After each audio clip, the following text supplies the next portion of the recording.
गरीब लड़के को पुलिस ने जेल में डाल दिया और पूरे थाने में लोग उसे अपराधी समझकर घूर रहे थे। किसी को जरा भी अंदाजा नहीं था कि जिस लड़के को वे एक साधारण अपराधी समझ रहे हैं, उसकी असली पहचान कुछ और ही है।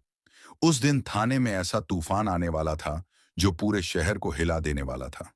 और कहानी शुरू होती है एक छोटे से कस्बे से, जहां एक साधारण सा दिखने वाला लड़का रहता था। उसका नाम था रमेश।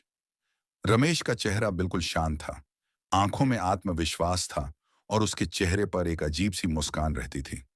वह हमेशा सादे कपड़े पहनता था, जैसे कोई आम गरीब लड़का हो, लेकिन उसके अंदर एक ऐसी ताकत छिपी थी जिसके बारे में किसी को जरा भी अंदाजा नहीं था।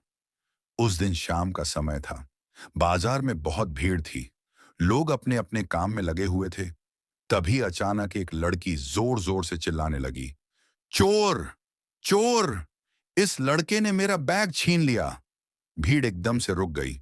सभी की नजरें उस लड़के पर टिक गईं, जो वहीं पास में खड़ा था। वह लड़का और कोई नहीं बल्कि रमेश ही था। लड़की गुस्से में कांप रही थी और सीधे रमेश की तरफ इशारा कर रही थी। यही है वो लड़का। इसी ने मेरा बैग छीनने की कोशिश की है। लोग बिना कुछ समझे रमेश को घेरने लगे। अरे पकड़ो इसे! ऐसे चोरों को छोड़ना नहीं चाहिए। लेकिन रमेश बिल्कुल शांत खड़ा था। उसने ना तो भागने की कोशिश की और ना ही किसी से बहस की। तभी किसी ने पुलिस को फोन कर दिया। कुछ ही मिनटों में पुलिस की जीप वहां आकर रुकी। दो पुलिस वाले उतरकर भीड़ के बीच पहुंचे। क्या हुआ यहां? लड़की तुरंत बोली, सर यही है वो लड़का। इसने मेरा बैग छीनने की कोशिश की। पुलिस वाले बिना ज्यादा पूछताछ किए सीधे रमेश के पास गए। नाम क्या है तुम्हारा? रमेश ने धीरे से कहा। रमेश, क्या करते हो? रमेश मुस्कुराया और बोला, अभी तो कुछ खास नहीं। पुलिस वाले को उसका जवाब बिल्कुल पसंद नहीं आया। बहुत चालाक बन रहा है। चल थाने। भीड़ भी चिल्लाने लगी। हाँ हाँ, ऐसे लोगों को जेल में डालना चाहिए। पुलिस वालों ने रमेश को पकड़कर जीप में बैठा लिया। लेकिन जीप में बैठते वक्त भी रमेश के चेहरे पर वही शांत मुस्कान थी। एक पुलिस वाला गुस्से में बोला, अरे तुझे डर नहीं लग रहा? जेल जाएगा तू। रमेश ने धीरे से जवाब दिया, डर तो उसे लगता है जिसने कुछ गलत किया हो। पुलिस वाला चिढ़ गया, अभी थाने चल, सब अकड़ निकल जाएगी। कुछ ही देर में जीप थाने पहुंच गई। थाने के अंदर रमेश को एक कुर्सी पर बैठा दिया गया। इंस्पेक्टर भी आ गया। इंस्पेक्टर ने लड़की से पूछा, बताओ क्या हुआ था? लड़की बोली, सर मैं बाजार में जा रही थी, तभी इस लड़के ने मेरा बैग पकड़ लिया। मुझे लगा ये छीनने की कोशिश कर रहा था। इंस्पेक्टर ने रमेश की तरफ देखा। क्या कहना है तुम्हारा? रमेश ने बहुत शांत आवाज में कहा, मैंने किसी का बैग नहीं छीना। इंस्पेक्टर हंसने लगा। सभी अपराधी यही कहते हैं। फिर उसने सिपाही से कहा, इसे लॉकअप में डाल दो। सिपाही रमेश को पकड़कर जेल की तरफ ले जाने लगा। लेकिन जाते जाते रमेश ने सिर्फ एक बात कही, कभी कभी सच्चाई सामने आने में थोड़ा वक्त लगता है, लेकिन जब आती है ना, तो बहुत लोगों की नींद उड़ा देती है। सिपाही हंस पड़ा। चल चल, बड़े डायलॉग मार रहा है। रमेश को जेल में बंद कर दिया गया। रात हो चुकी थी। पूरा थाना शांत हो गया था। लेकिन रमेश बिल्कुल शांत बैठा था, जैसे उसे पता हो कि आगे क्या होने वाला है। दूसरी तरफ वो लड़की भी थोड़ी परेशान थी। उसके मन में बार बार एक सवाल आ रहा था, क्या सच में वही लड़का चोर था या मैंने गलती कर दी? लेकिन असली तूफान तो अभी आना बाकी था, क्योंकि अगले दिन जब रमेश को कोर्ट में जज के सामने पेश किया जाने वाला था, तब एक ऐसा खुलासा होने वाला था जिसे सुनकर पुलिस वालों के पैरों तले जमीन खिसकने वाली थी। और सबसे बड़ा सवाल अभी भी बाकी था, क्या होगा जब सबको पता चलेगा कि जिसे वे गरीब और अपराधी समझ रहे थे, वह असल में पूरे जिले का बहुत बड़ा और ईमानदार एएसपी है। उस सच्चाई के सामने आने के बाद थाने में क्या होगा और जज साहब क्यों हाथ जोड़ने लगेंगे? सुबह का समय था। थाने के बाहर हलचल शुरू हो चुकी थी। सिपाही अपनी ड्यूटी में लगे हुए थे और अंदर लॉकअप में बैठा रमेश अभी भी बिल्कुल शांत था, जैसे उसे पहले से पता हो कि आगे क्या होने वाला है। रात भर उसने एक भी शिकायत नहीं की, न किसी से बहस की, बस चुपचाप बैठा रहा। सुबह इंस्पेक्टर थाने आया और सीधे लॉकअप की तरफ गया। उसने देखा कि रमेश अभी भी उसी तरह शांत बैठा हुआ है। इंस्पेक्टर ने ताना मारते हुए कहा, क्यों भाई रमेश, रात जेल में कैसी कटी? अब तो समझ में आ गया होगा कि चोरी करने का नतीजा क्या होता है। रमेश हल्का सा मुस्कुराया और बोला, मैंने चोरी नहीं की और सच बहुत जल्दी सामने आने वाला है। इंस्पेक्टर हंस पड़ा, तुम जैसे बहुत देखे हैं मैंने। कोर्ट में जाकर सबकी अकड़ निकल जाती है। तभी सिपाही बोला, सर, आज ही इसे कोर्ट में पेश करना है। इंस्पेक्टर ने कहा, हाँ, जल्दी तैयार करो इसे। कुछ ही देर में रमेश को हथकड़ी लगाकर पुलिस जीप में बैठा दिया गया। रास्ते भर लोग उसे अपराधी समझकर देख रहे थे। कोई कह रहा था, लगता है बड़ा चोर है, तो कोई कह रहा था, अच्छा हुआ पुलिस पकड़ कर ले जा रही है। लेकिन रमेश के चेहरे पर वही शांत मुस्कान थी। कुछ देर बाद पुलिस जीप कोर्ट के बाहर जाकर रुकी। कोर्ट के बाहर बहुत भीड़ थी। लोग अपने अपने केस के लिए आए हुए थे। जैसे ही पुलिस रमेश को लेकर अंदर जाने लगी, लोग उसे घूरने लगे। लगता है कोई बड़ा अपराधी है। हाँ, तभी तो पुलिस ऐसे लेकर आई है।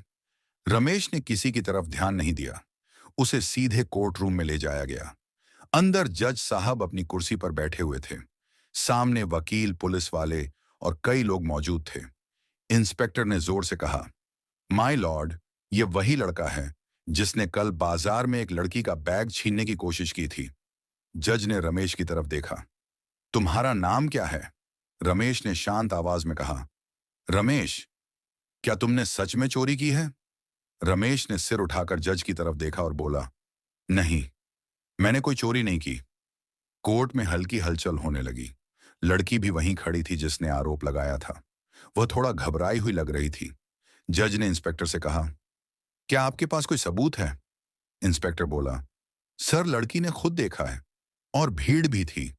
जज ने लड़की से पूछा, क्या तुमने इसे बैग छीनते हुए देखा था?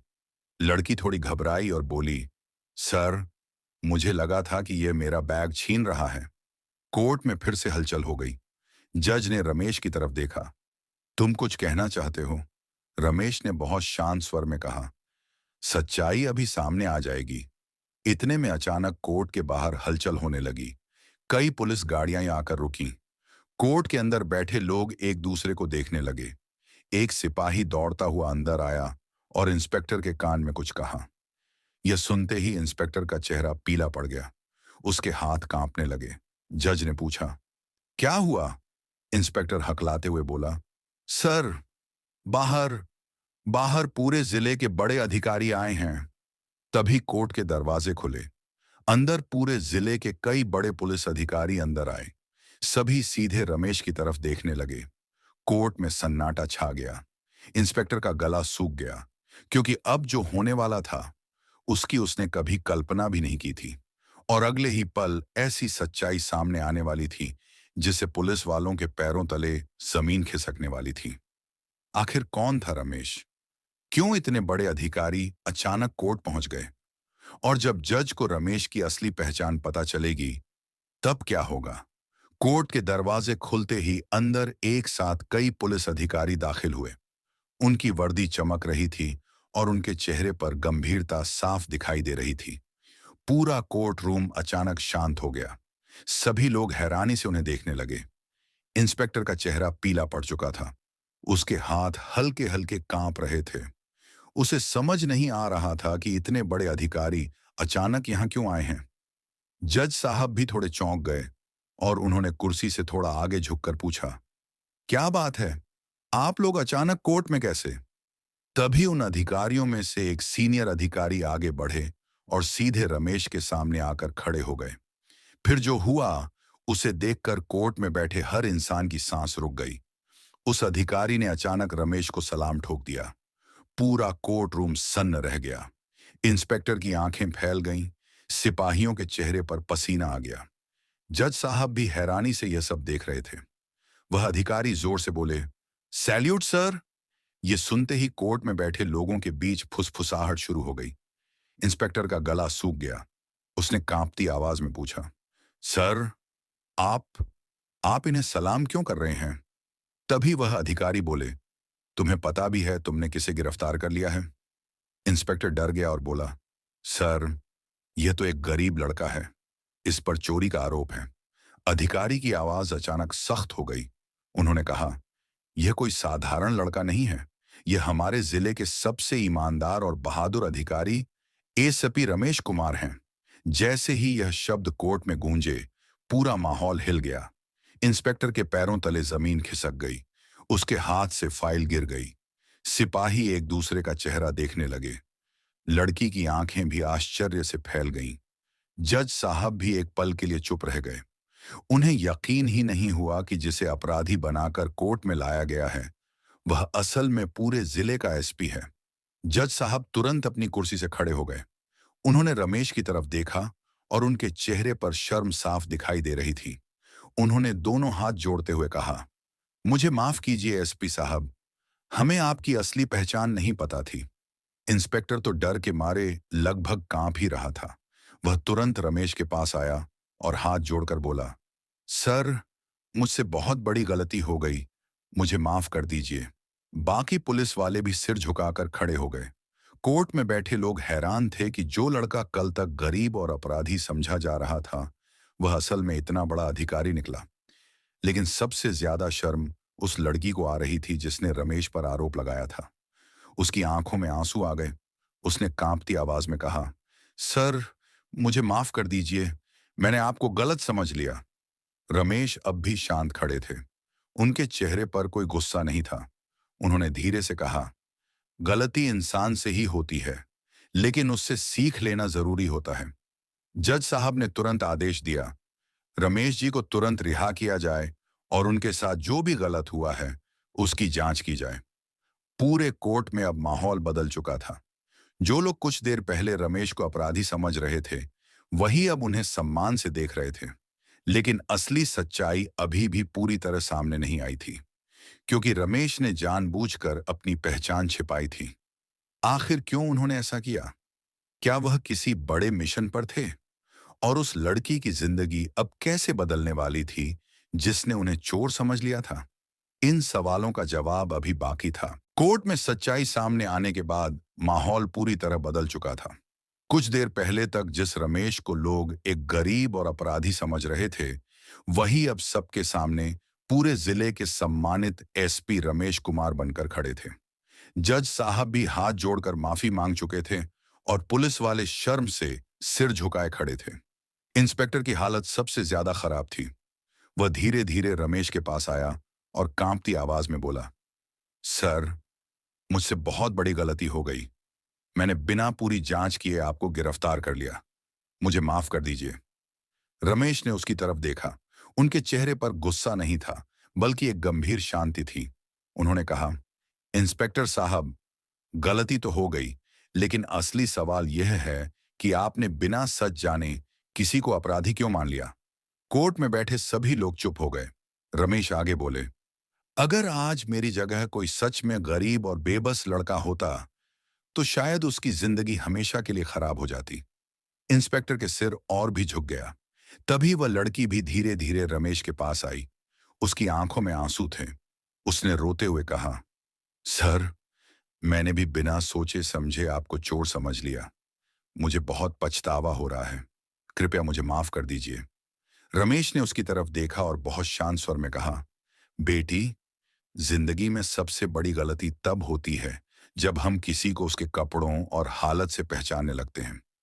कोर्ट में बैठे लोग ध्यान से उनकी बातें सुन रहे थे। रमेश ने आगे कहा, मैंने जानबूझकर अपनी पहचान छिपाई थी, क्योंकि मैं यह देखना चाहता था कि इस शहर में गरीब लोगों के साथ कैसा व्यवहार किया जाता है। यह सुनते ही कोर्ट में बैठे लोग और भी हैरान हो गए। रमेश बोले, पिछले कुछ महीनों से मुझे शिकायतें मिल रही थीं कि यहाँ कई जगह गरीब लोगों के साथ अन्याय हो रहा है। इसलिए मैंने फैसला किया कि मैं खुद आम आदमी बनकर सच देखूंगा। इंस्पेक्टर की आंखों में शर्म साफ दिखाई दे रही थी। रमेश ने उसकी तरफ देखा और कहा, लेकिन याद रखिए, पुलिस का काम सिर्फ अपराधी पकड़ना नहीं होता, बल्कि हर इंसान के साथ न्याय करना भी होता है। कोर्ट में बैठे सभी लोग उनकी बातों से प्रभावित हो रहे थे। जज साहब भी बोले, एसपी साहब, आपने हमें बहुत बड़ी सीख दी है। रमेश हल्का सा मुस्कुराए। फिर उन्होंने उस लड़की से कहा, और तुम भी एक बात याद रखना, जिंदगी में किसी को छोटा मत समझना। कभी कभी जो इंसान सबसे साधारण दिखता है, वही सबसे बड़ा और महान निकलता है। लड़की ने सिर झुका लिया। कोर्ट के बाहर जब रमेश निकले, तो लोग उन्हें सम्मान से देखने लगे। कई लोगों ने उनके लिए ताली भी बजाई। इंस्पेक्टर फिर से उनके पास आया और बोला, सर, मैं वादा करता हूं कि आज के बाद कभी भी बिना पूरी सच्चाई जाने किसी के साथ अन्याय नहीं करूंगा। रमेश ने उसके कंधे पर हाथ रखा और कहा, गलती से सीख लेना ही असली समझदारी है। उस दिन के बाद पूरे जिले में रमेश की ईमानदारी और समझदारी की चर्चा होने लगी। लोग कहने लगे कि सच्चा अधिकारी वही होता है जो आम आदमी का दर्द समझे। और उस लड़की ने भी उस दिन से एक बात हमेशा के लिए सीख ली, कि इंसान की पहचान उसके कपड़ों या पैसे से नहीं, बल्कि उसके चरित्र और कर्मों से होती है। कहानी हमें यही सिखाती है कि कभी भी किसी इंसान को उसके हालात देखकर छोटा मत समझो, क्योंकि असली ताकत अक्सर सादगी के पीछे छिपी होती है। और अगर जिंदगी में सच और ईमानदारी के रास्ते पर चलो, तो एक दिन पूरी दुनिया तुम्हें सम्मान देती है।